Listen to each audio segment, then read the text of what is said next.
And welcome into another edition of NASCAR Coast to Coast here on the Motor Racing Network, presented by FloRacing. I'm your host, Chris Wilner. As always, my cohort, Kyle Rickey from Killingly, Connecticut, up there in New England, joining us as well. Kyle, how are things going with you? Countdown's on, I know, for Spring Sizzler. I heard the lawnmower in the background. Are we getting things prepped and ready?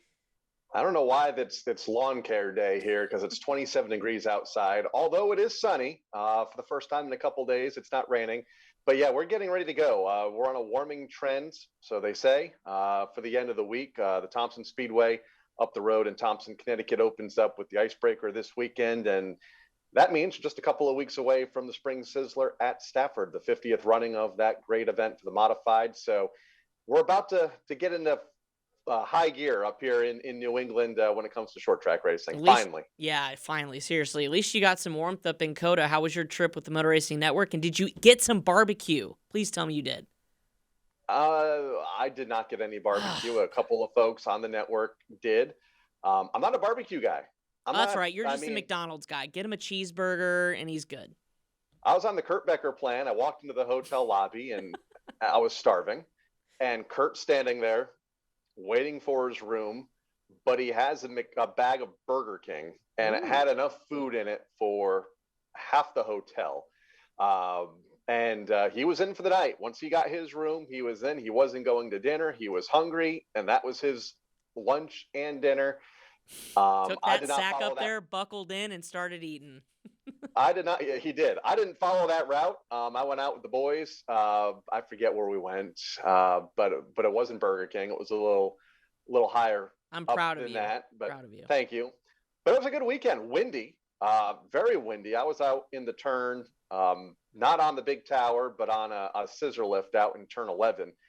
And there were some race calls. We were talking before the show where you get halfway through a call and you lose your breath because you're talking into a wind tunnel. Yeah. And I had never really experienced that before. But it was different. But the racing was great. The weather outside of the wind was great. Overall, a good weekend at the Circuit of the Americas. Yeah, you guys did a great job, certainly, as always, on the Motor Racing Network. Lots of racing when it comes to NASCAR, roots racing, and short track racing all around the country. We talk about the ARCA Menards Series. The West Series was in action this past weekend at Irwindale, which is one of my favorite racetracks of all time out there, just west or east of Los Angeles. And a 16-year-old whooped on him, led every single lap, including winning the pole, and that's Tanner Reif, and he did a heck of a job dominating for his series win. I think it was the first race since 2020 for car owner Bob Riccati, too, so a big weight lifted off Bob's shoulders, but that was a pretty awesome race for the young 16-year-old.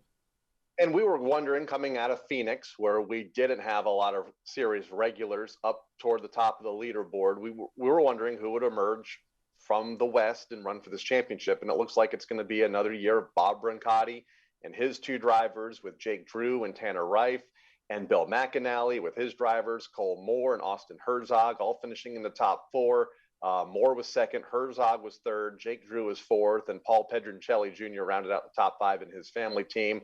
I look for those two powerhouses to once again, and it seems like we've been talking about them for about a decade now, to run for the championship. But good for Tanner, 16 years old in the second series start, and to have a dominating run like that after having a mid-pack finish at the Phoenix Raceway. I believe he finished 16th a couple of weeks back out in Phoenix to open the season. So it'll be interesting to see now if he can keep up that momentum into Kern County. And then I think the real test, and we sometimes lose sight of this, is the road racing aspect of this series. They go to Portland the first week in June.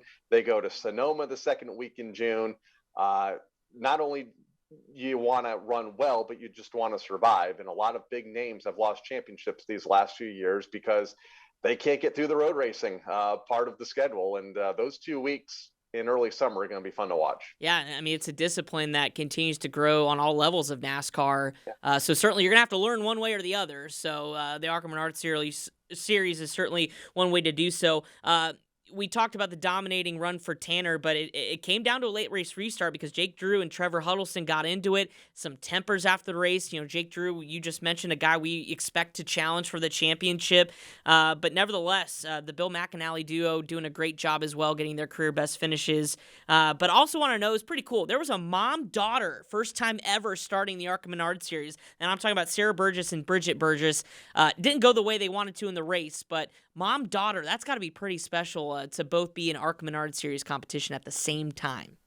And they're like best friends. And if you've ever Yeah. met them, you would never know they're mother-daughter. You would think they're like Sisters. almost like sister. Yeah. I mean, and talked to a little bit with both of them at the Phoenix Raceway a couple of weeks ago, and they were excited about that opportunity. And you're right, unfortunately, it didn't work out.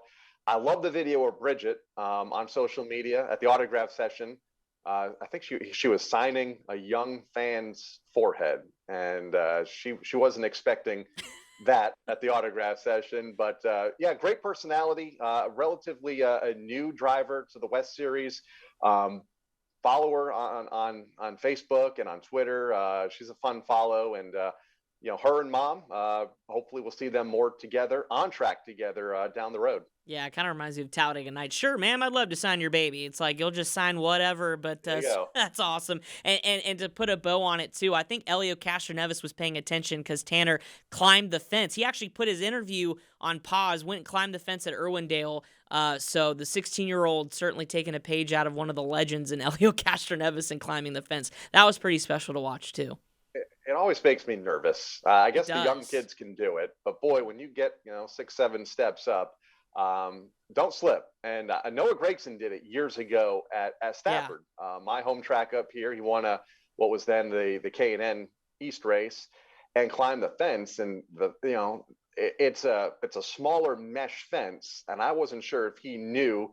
You don't get the grip like you do at some of the bigger racetracks, and it always makes me nervous, but glad it worked out for Noah on that night. Glad it worked out for Tanner. Always a fun celebration. Nobody can do it like Castroneves, though. Nope. Hands down the GOAT when it comes to climbing fences, that's for sure. The next the ARCA Menards Series West race is going to be coming up on Saturday, April the 23rd. You can watch that live on Flow. That's at the Kern County Speedway, Kern County 150. That's 10 o'clock Eastern. And again, another late start. That's what happens when races are on the West Coast, but there'll be a tape delay on USA Network on April 29th.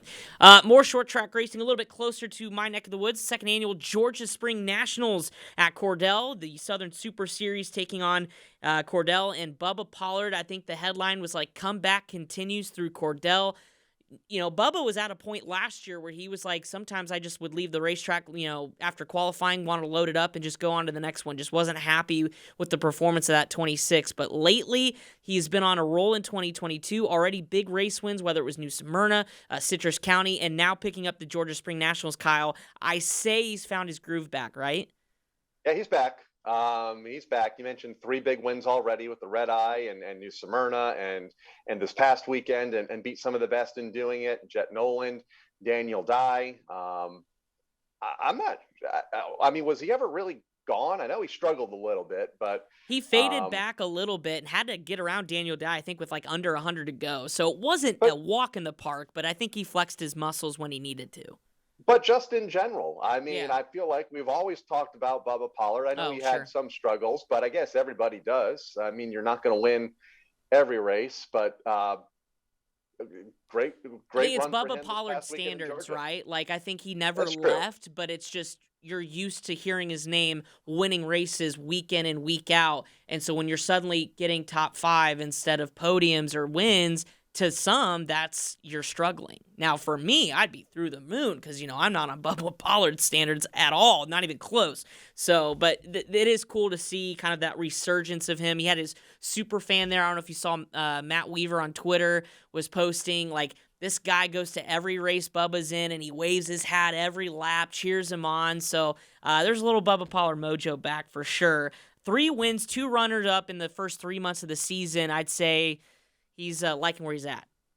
He's back in 2022. He is liking where he's at indeed, and I'm sure there's going to be more Bubba Pollard chatter before we get to the summer months. I know there's a lot of big events coming up here in the next few weeks, and I'm sure Sure, we'll be talking about him. We've already talked a lot about him, as you mentioned. You mentioned Jet Nolan second, Daniel Dye third. That rounds out your podium. Daniel Dye, again, for a second straight week, led laps at Phoenix in the ARCA Menards Series, came up short with a late race decision to run the top instead of the bottom on the restart, bid him for the win. Here was running toe-to-toe, had the lead under 100 laps to go, kind of gave it away. I feel like his time's coming, and when Daniel Dye starts winning, I think he'll get on a roll.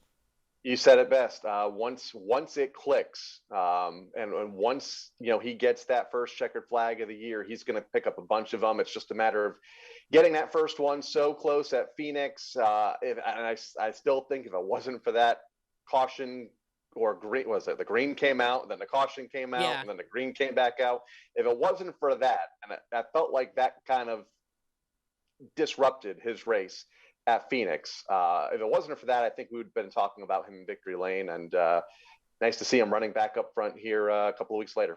Southern Super Series, as far as the super late models, April 8th and 9th at Five Flags. They also have the pro late models in an absolute barn burner. I mean, I watched the replay like 4 or 5 times because just the runs at the end and the maneuver just was absolutely stellar as Justin South wins. Gio Ruggiero got to the inside off of 4. They were banging fenders at the line. And early leader in the clubhouse for best finish of the year, I think, especially on the pro late model side, goes to Justin South. His first win since the 2017 Baby Rattlers. So, that one meant a lot for him for sure. And you mentioned Gio a second ago. Gio Ruggiero from my neck of the woods up here in the Northeast. Keep an eye on him as well. I think another one of those drivers where when he gets that first, they're going to click off, and good to see him running up front down there. Smart Modifieds in action at Caraway, the Warrior 99 as well this past weekend. Caleb Heddy ends the Hirschman streak. Oh my God, we wondered last week when it was going to happen. Well, we didn't have to wait too long, really, as Caleb picked up the win for Tommy Baldwin, a legendary car owner, as we've documented over the course of this show. Are we surprised, or was it like, okay, Matt Hirschman has some kryptonite, or he is living, I guess. He's not immortal, right? So were we really surprised, or I don't know, or are we, I guess? I was a little surprised watching it live because Caleb had older tires on the last restart by like a lot, by like a third of the race over the rest of the field. They pitted way early, took their tires, and went the rest of the way. And there were a lot of late race cautions, and it's like, all right, how many restarts can you really hold off Burt Myers and Bobby Labonte and Matt Hirschman and Brian Lofton, all of these big names in Southern Modified Racing, all successful names in motorsports, talking about Bobby as a former NASCAR champion. And he did it, and he did it with a team that has found a lot of success these last couple of years. Mike Christopher Jr. picked up a big win at Stafford a couple of years ago with Tommy Baldwin. Jimmy Blewett back in that ride this weekend at the Richmond Raceway. So, they've been to victory lane a lot. They've found a lot of success. So it didn't totally surprise me, but, it was just a matter of getting through those final restarts, which he did. And Hirschman settled for 4th. Bobby Labonte, a good podium run. He's been in the top 5 the first couple races of the Smart Modified Tour season. He's a competitor. Don't mind his age or what his accolades were on the NASCAR side of things. The guy wants to win, and I think he's getting closer there with a 3rd-place finish. Burt Myers, your runner-up. Also had the Cars Tour, late model stocks, pro late models at Hickory, just up the road from me right here in Concord, North Carolina. It wasn't the Quapple show that we saw round number 1 at Caraway, but the Quapples did lead both the late model stock and pro late models with the championship lead, so they were right there in the hunt. But in the pro late models, Minnesota teenage sensation William Saltwich led every lap from the pole, his 2nd career pro late model win. Good to see another young gun kind of beginning to really make his name in short track racing. And did well later in the day in the late model race, finished in the top 5. William picking up his first career win from the pole, held off Caden Quapple and Luke Fenhaus. Again, 2 more big names. Obviously, Caden found success a couple of weeks back. Luke is always a front runner, no matter where he's running. So, William, relatively new name, but wasting little time getting into the spotlight. And not a bad person to have in your corner, Dennis Setzer, either. A legend at Hickory, a NASCAR, obviously, legend in terms of his own driving. But to have him in Williams' corner, I'm sure spoke volumes to kind of getting him up to speed at such a young age. And, his first really big Cars Tour win and first trip to Hickory, let alone. Obviously, Dennis, a short track legend in the South, and found so much success in NASCAR's National Series as well. So you're right. There's not many folks left out there that I'd want in my corner with as much seat time and as much knowledge of the sport than Dennis Setzer. And then in the late model stocks, veteran Chad McCumbee. That's a name we haven't gotten to talk about a lot. Former Camping World Truck Series regular, wins his first race in the duel with Carson Kvapil. So again, Kvapil was right there as well. But Chad McCumbee, what a comeback story, to kind of have your run at NASCAR, go back to the short tracks. And, I mean, he really put on a good show there at Hickory this past weekend. He did, and got out front, led I think every lap from the pole. Again, start out front, stayed in front of the trouble, and there was quite a bit of trouble behind him over the course of that race. A big field of cars. I think 26 took the green flag, so not that many finished. But yeah, nice to hear from Chad McCumbee. Well, he was a movie star years ago too, wasn't he? Didn't he play Dale Earnhardt? He did. He played Junior in a movie. That was it. He played Dale Jr. I forget the name of the movie, so that's going to bug me. But, yeah, I mean, he does everything, right? So good to see him pick up the win. Again, Carson Kvapil leaves Hickory with the points lead, so it's still Caden and Carson leading the points of the Cars Tour after Hickory. Couple interesting races as we tie a bow on what happened last week. I do want to mention the He2 Strong race against cancer that happened at Goodyear All-American Raceway over the past weekend, the Carolina Mini Stock Challenge. We don't get to talk about them a lot, but Robert Strimska rebounded late after fading early to win Saturday, passing Chuck Wall to 4 to go. Now, his spotter is Chris He2, the son of Ronnie, who the race is named after. Ronnie, the late Ronnie He2 suffered and passed away from cancer last year. So kind of a full circle moment to be on the winning team of your father's, memorial race. And certainly that had to have been emotional for sure. That's one feel-good story from the weekend.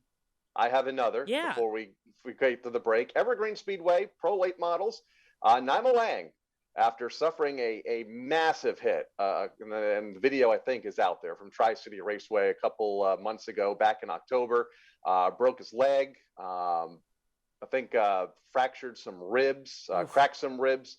That was at Tri-County, came back this past week, first race back at Evergreen's opening night, picked up the race win, so it was a cool moment to see him back in victory lane after a long off season of recovering. It's a lot harder when you're 52 years old to recover from those type of injuries. The bounce back rate isn't what it is for him as it is for a lot of these young kids that we talk to week in and week out here on the show. So good for Naima to pick up the race win, holding off Chad Fitzpatrick and young Haley Constance getting a podium finish in the season opener for the Pro Late Models at Evergreen Speedway. They race again in a couple of weeks' time on April 16th. Yeah, I think I read in that article, too. He said his hands were shaking going out for the first time, just trying to stay away from the raw. What an incredible story. Congratulations to him.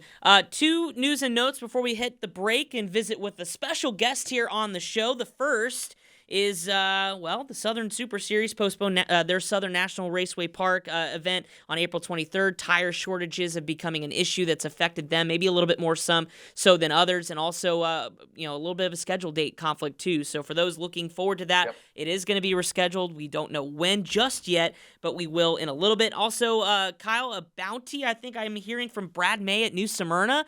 So it turns out Robert Hart just said, you know what, I'm sick and tired of freaking Brad May winning, so I'm going to put $1,000 to whoever can beat him cleanly. That was the key word, cleanly, at New Smyrna. If whoever beats him this year in the series can get an extra $1,000. So I may try to find a ride because I could use the money. What about you? Could you beat him though? And not too many people have cleanly. Been able to beat him at his home racetrack. Cleanly, no. I could probably find a way to snooker him out of there a little bit, but he wouldn't be too happy with me. But I thought that was really cool. And the last but certainly not least, though, the last week 2022 Alan Kulwicki Driver Development finalists were announced. A big driver development program, kind of a scholarship as well. The 7th year that they've done this in honor of Alan. The 7 racers representing 6 different states. They're all young from 18 to 22, really getting started in their careers. We'll go through the list, and there's some really good names in there. Jackson Boone from Franklin, Tennessee, a pro late model driver. Jacob Notstad from Stoughton, Wisconsin. Another Washington driver, Spokane, is Haley Plyben. Kate Re from Harrison, Maine, upcoming past late model driver. Ethan Shockdoe was in there, Riley Stenjum from Utica, Wisconsin, and Napa, California's Dylan Zampa, a pro late model driver, all named as finalists for this year. Again, they'll compete throughout the year for prize money. I think the total is 7 times. Keep the number 7 theme here for Alan. 7 times the $7,777 stipend that you get as a finalist. So $54,000 plus up for grabs as well, and a unique trophy. So really cool opportunity for young racers. Kyle, I mean, everything helps in racing, right? And this program's not only giving you a little stipend for your career, some sponsorship help, marketing. That'll do wonders if you're 18 trying to break in the field. Oh, absolutely. And this has been a great program developed by Tom Roberts, TR, as we know him in the garage. A great guy. It's been around for decades.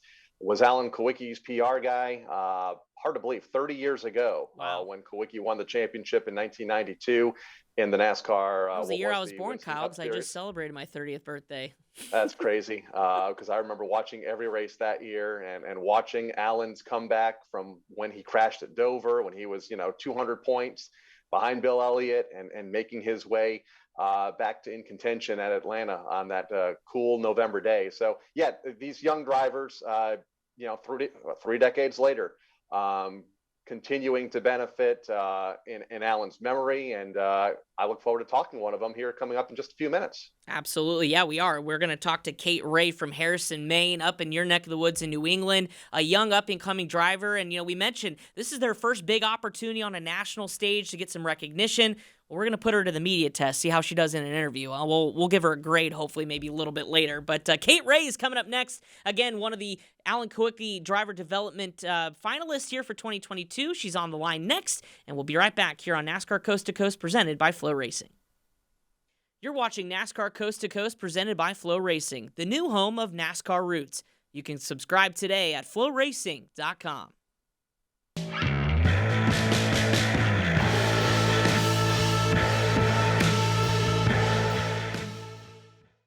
Joining us now here on NASCAR Coast to Coast, presented by FloRacing, is the new Kulwicki Driver Development finalist, one of the 7 for 2022. Her name is Kate Re. She's from Harrison, Maine, all the way up in New England. Kate, thanks for joining us. I know it's been a busy start to your season, but what's this last week or so been like after the announcements of being a driver development finalist for the Kulwicki program? And obviously, you're off and running in your own racing career. So what's the last couple weeks been like? Well, thanks for having me. The past couple weeks have been pretty busy, especially getting back from Hickory, North Carolina, a couple weeks ago, well, a week ago almost, from racing the past race for the Easter Bunny. Quite a few interviews within the past week. It's just been crazy. And before we talk about the racing, I know you're fresh off a banquet, the 2020-2021 Pass All-Star Series banquet. I'm not going to speak for Chris, but I know I'm not the type that likes to go to banquets and get all dressed up in ties and suits and stuff. How was your time? Do you enjoy those kind of events, Kate? I'm not a whole personally involved with like the dressing up kind of stuff. I kind of like the jeans and the t-shirt more than anything. But we had a lot of fun. It felt good to capitalize the past 2 seasons on the tour. As long as you're comfortable, that's totally fine with me. I like to dress up every once in a while, but hey, to each his own. Do notice the trophies behind you, though. So I'm assuming that's just a small representation of all the hardware you've collected. What do you got behind you? The trophies behind me are mostly go-kart and past modified trophies. All of my Pro All-Star Series banquet trophies are in there as well. Mostly championship trophies. The rest of our trophies are at the shop. A couple of very successful years in the past tour, 8th 2 years ago, 4th last year in the championship standings. How comfortable are you getting to be in those style race cars? Obviously a heavy race car at some of these racetracks, not only in the Northeast, but now down south. Yeah, most definitely. I've gotten super comfortable over the past couple years.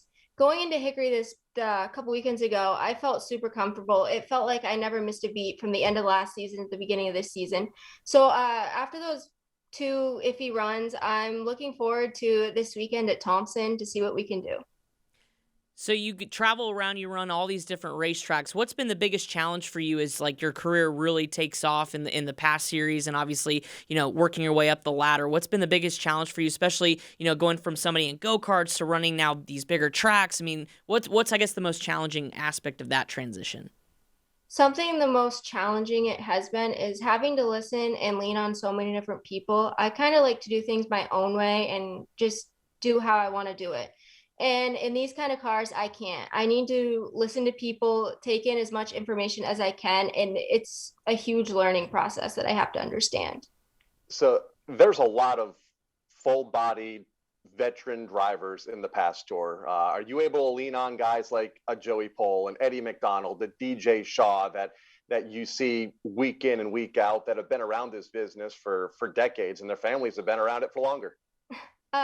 I looked up a lot to Ben Rowe, and Derek Griffith especially. Derek has kind of taken me under his wing and helped guide me through the past 2 years. He's helped me improve my driving style, any questions I may have had, and he helped me a lot throughout the Kulwicki program, and I can't thank him enough.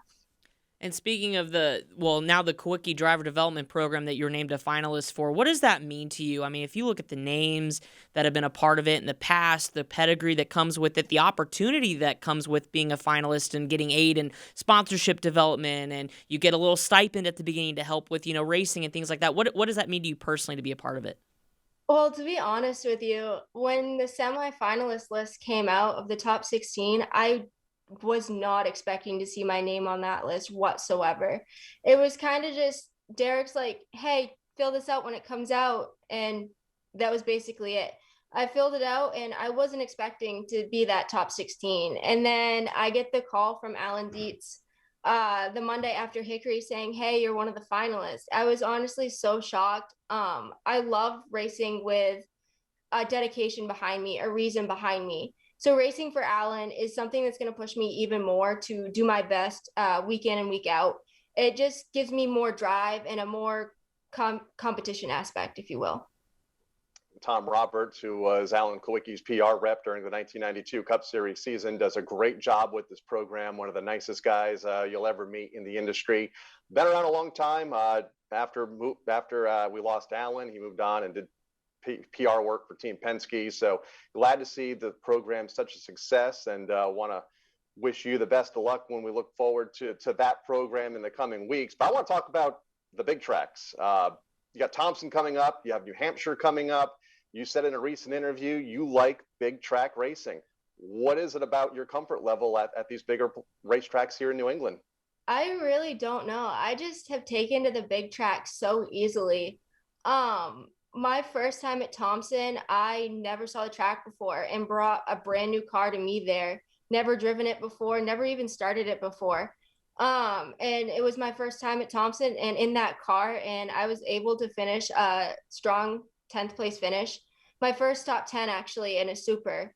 And then we went back last spring for the icebreaker, another brand new car. And I unfortunately put it in the turn one wall in practice day on lap 32, which was a heartbreaker for sure. I broke my thumb, but I didn't want to give up that weekend. So my car I ran at Hickory last year, I never saw until race day at Thompson last spring. And it was just a quick switch the cars over, and I went out for practice racing with a broken thumb. It was pretty uncomfortable, but I didn't want to let my team down and anyone else that was looking at me that weekend to let them down. So I wanted to keep going. We went back to Thompson last fall with that car I put in the wall after it got fixed, and we improved our confidence level. My first time at Loudon, which is the big mile, magic mile up in New Hampshire, was last spring as well. And I just absorbed so much information that weekend. I decided to take a few steps back and start last in our heat race just so I felt comfortable and wasn't putting anyone else at risk, understanding the draft and everything like that at that big of a track. And we went from like 17th or 18th to like a 10th or 11th place finish, which was huge for us for our first time being there. And I'm really looking forward to getting back to the bigger tracks this month of April and see what we can do then. So what's the biggest difference between running a short track and a big track? Do things slow down a little bit on the big tracks because you have more time down the straightaways? Or I guess put it perspective for those of us that haven't had that opportunity to race on a big track versus a short track. What are the differences that you feel behind the wheel? Well, the bigger tracks, you feel a lot of the tugging and pulling with the arrow down the straightaways and other cars around you. The windshield for me was a huge adjustment because it does rattle. Things rattle, make noise. Just because it's so much bigger, you're going a little bit faster. But for me, the smaller, like the 5/8 compared to the mile, the 5/8 felt faster to me than the mile. But things happen a lot quicker compared to the short tracks, and a lot faster. So at Oxford, for say, we're going just about 100. At Thompson, we might be going 130, 140. So it's a huge adjustment just from the get-go. Absolutely. The speed difference at all those facilities and the perception of speed, I guess, is sometimes what drivers don't expect that when they're, get behind the wheel for the first time. Kate, what other plans do you have this year? We've talked a lot about pass. What else is on your schedule or you hope to be on your schedule as we get into the summer months up here in New England and all these other tracks and sanctioning bodies come to life for the new season? Well, this year is I'm going to embrace on my own journey. I am going to step away from running a point season this year, which will be my first season doing so. I'm really looking forward to hitting some races on the Granite State Pro Stock Series schedule, as well as the Motor Mountain Masters at Jennerstown. Maybe some weekly shows at Lee USA Speedway, as well as the 10,000 to win with Granite State there. I would really like to hit Nashville Fairground Speedway for the All-American 400 with the Pro Late models. And another really big track on our bucket list is ending the season at the Snowball Derby for the Snowflake 100 in Pensacola, Florida. Wow, That's a full season right there, Chris. Yeah, I was gonna say that just check off all the big ones here. I love that, and it's always interesting to talk to drivers that transition out of running for a track championship or a points championship to kind of doing what you're going to be doing this year. Really, that's just going to help the growth of your driving ability is running with the best at every different racetrack and with these big kind of big time races. So that's really awesome. And my last question for you. We talked to Tony Breidinger, one of this huge wave of female drivers coming in, and they kind of talk about having that, embracing that challenge, that responsibility of kind of leading this next generation, this female, wave into the driver's seat. How have you embraced that? I mean, you've already have all kinds of accolades and firsts, in your career, but how have you, embraced it in your career so far? Well, I really don't like to take the female aspect into my program or my driving style, what we're doing here at Kate Re Motorsports. I like to say that I'm just like everyone else. I don't like to be the standout, but I like to be the standout in way of doing things my own way. I feel like people take the female aspect to a different level, saying she can't do this because she's a female. Everything that goes along with that. So I kind of just like to stand in the background and just be there like everyone else is for the same reason and to get those first place finishes. Absolutely. Just put your helmet on just like everybody else and show them who's boss, right?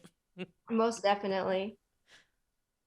And Alan Kulwicki said the same thing almost 30 years ago. He wanted to win races and ultimately the cup his way, and he did just that. And Kate, sounds like you got the same mentality going into 2022, and look forward to seeing you at Thompson this weekend for the Icebreaker.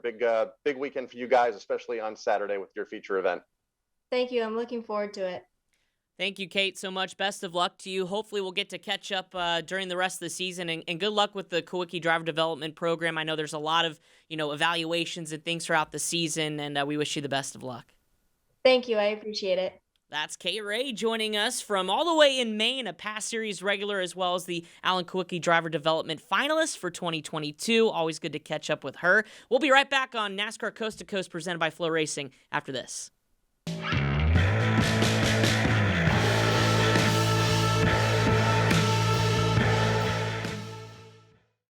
And welcome back to NASCAR Coast to Coast, presented by FloRacing. Just heard from Kate Re. Kyle, she was pretty good for a real big first interview here. I know she doesn't get a lot of media exposure, just kind of breaking onto the scene in the past series, but she's a well-spoken young lady. Very well-spoken. And I've talked to her, I think, one other time at Thompson last year, and very quiet. I think she was nervous. And she talked about Of course, we're all nervous talking to you, Kyle. We're all nervous talking to you. Well, just nervous about getting in the car, getting on track. It's the biggest short track we have here in New England. Obviously, she'll run New Hampshire Motor Speedway as well. But very well-spoken young lady. I look forward to chatting with her up at the Icebreaker this coming weekend when the pass cars take over Thompson on Saturday. Yeah, absolutely. And we'll just transition right into it. Our calendar looking forward to this weekend. Lots of racing. Kyle just mentioned Icebreaker Weekend, the 48th annual event. Pro All-Star Series is there. It's a doubleheader, Saturday, Sunday. Outlaw Open Modifieds, if I read this correctly, $10,000 to win for 125 laps. Sign me up.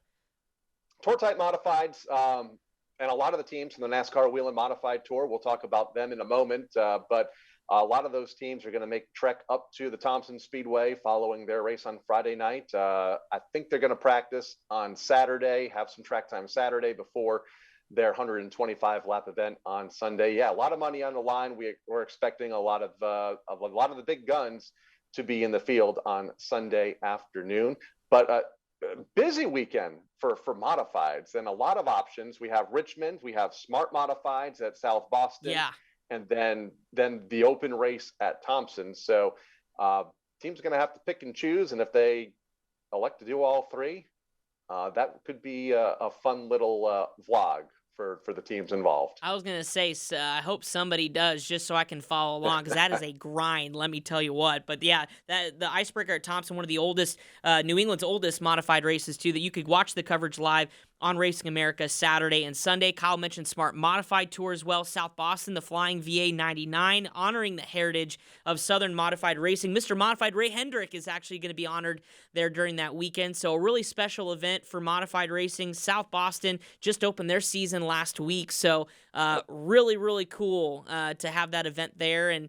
Smart Modified Tour is really taken off. Now, Matt Hirschman, you know, he's not in the field at Richmond, so I wonder if he's going to make his trip there or maybe go the Icebreaker.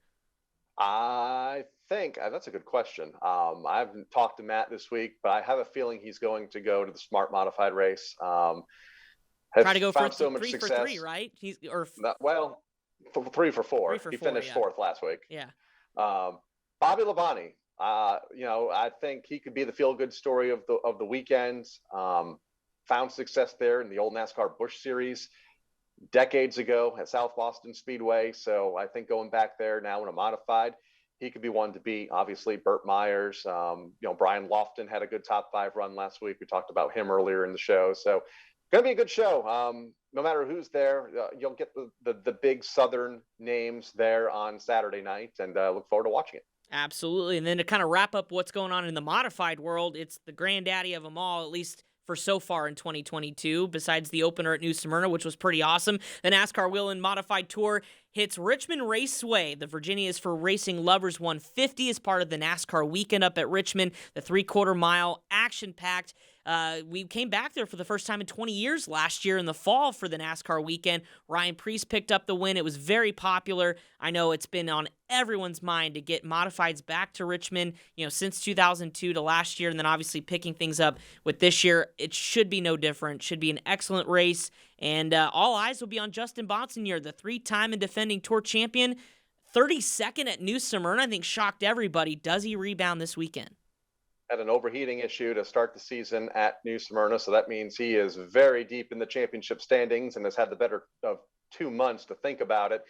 24th last year at Richmond, had an early drive shaft issue, so he doesn't have a lot of laps at Richmond Raceway. That mechanical issue took place early on last year in Richmond in September. So went on to win the championship, cost him a few points, but not enough to lose the title. So hopefully the defending champ can bounce back. You mentioned Ryan Preece, not in the field.